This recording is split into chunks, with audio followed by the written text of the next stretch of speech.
Welcome back to another episode, folks. I'm the Beer Adventure. I'm Carissa. And today is the Founder's Breakfast Stout. Okay, here's the thing.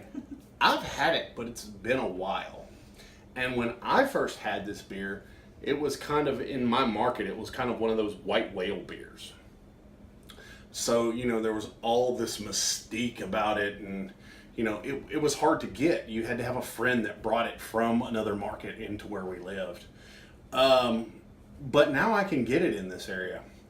So we'll see, part of the mystique is gone for me.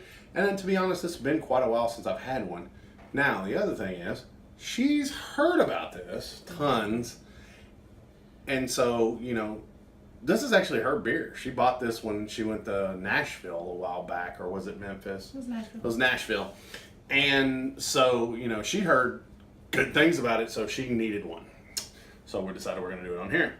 Okay, of course it's Founders. It says it's 60 IBUs, and it's 8.3% alcohol by volume. All right. So, for you guys that don't use guys, wow. For you guys. We are in the South, by the way. Yeah. Wherever that came from. Well, we just watched that thing about the mom from Minnesota. Yeah.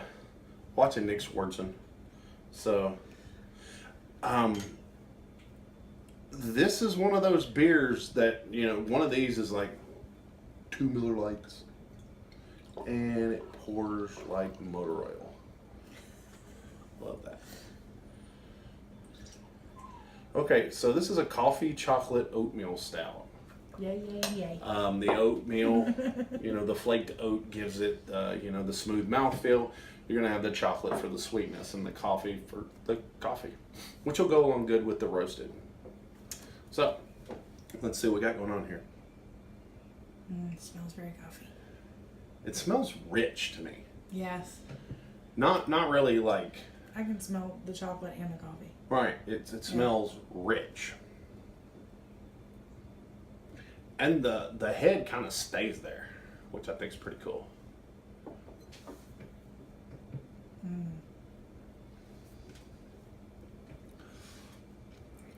And that is smooth. That's fantastic. I'm glad I'm not disappointed. The finish has a distinct coffee flavor. Mm-hmm. Before you get the coffee, I got the chocolate. Mm-hmm. And, like the oatmeal stout, which is, I'm assuming, the base for this, it gives you that real smooth, silky mouthfeel that a good oatmeal stout is going to have. Now, That's yummy.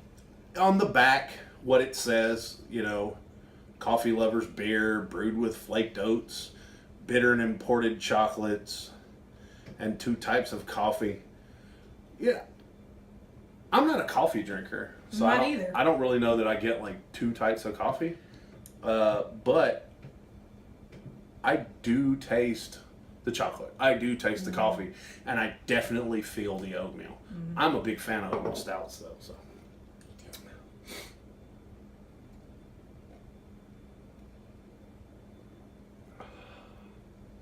Dig it. I mean, it doesn't taste like 8% alcohol though. No. A lot of high alcohol beers, I taste that boozy taste. Yeah. Now I don't know if it's the good coffee flavors and everything that covers it up, but it doesn't feel boozy in your mouth. No. Mm-hmm. Like some of those high alcohol beers just kind of feel. Yeah. So. I can tell she likes it. Mm-hmm. That is yummy. Okay. Well, we're going to change this up a little bit. First things first, did it live up to the hype? Yes. It did. Thank goodness. I kind of feel like, even the first time that I tried it, I think it kind of lived up to the hype. I kind of knew what I was getting myself into. And yeah, this is a good beer. It is. It really is. I've actually got a buddy of mine that thinks he's got one of these that kind of got pushed to the back of the beer fridge type thing and got accidentally aged. If I can get a hold of his that's accidentally aged, that could be very interesting because it is an 8% alcohol beer, so you wonder what it would taste like. And if he does have one that's aged, I might try to get a new, like a fresh one and an aged one, And compare and 'em. see what it tastes like.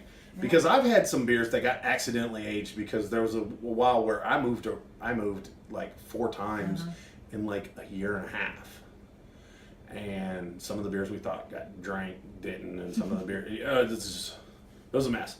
But I have a lot of high alcohol beers, and some of those that I've tried, I was like, well, I don't know what this was supposed to taste like because I don't have a fresh one right beside me, but it still tastes good. So, I think a lot of times beer that's just not treated poorly can age well anyway. So. Well, we're getting off subject, but here, let's get to it. Did you dig it? Yeah. I did too. Would you buy another? Yeah. Yeah. Would you buy a 6-pack? Yeah. I think I might. I would. I definitely would. But I'll tell you what, this is definitely you're cruising at a good beer store and doing a pick 6, and you've got 5 in your holder, and you're like, I need another beer. Grab one of these. It's gonna go fine. I like it. Yeah. Okay, so our numerical rating: 1 pint being the lowest, 10 pints being the highest.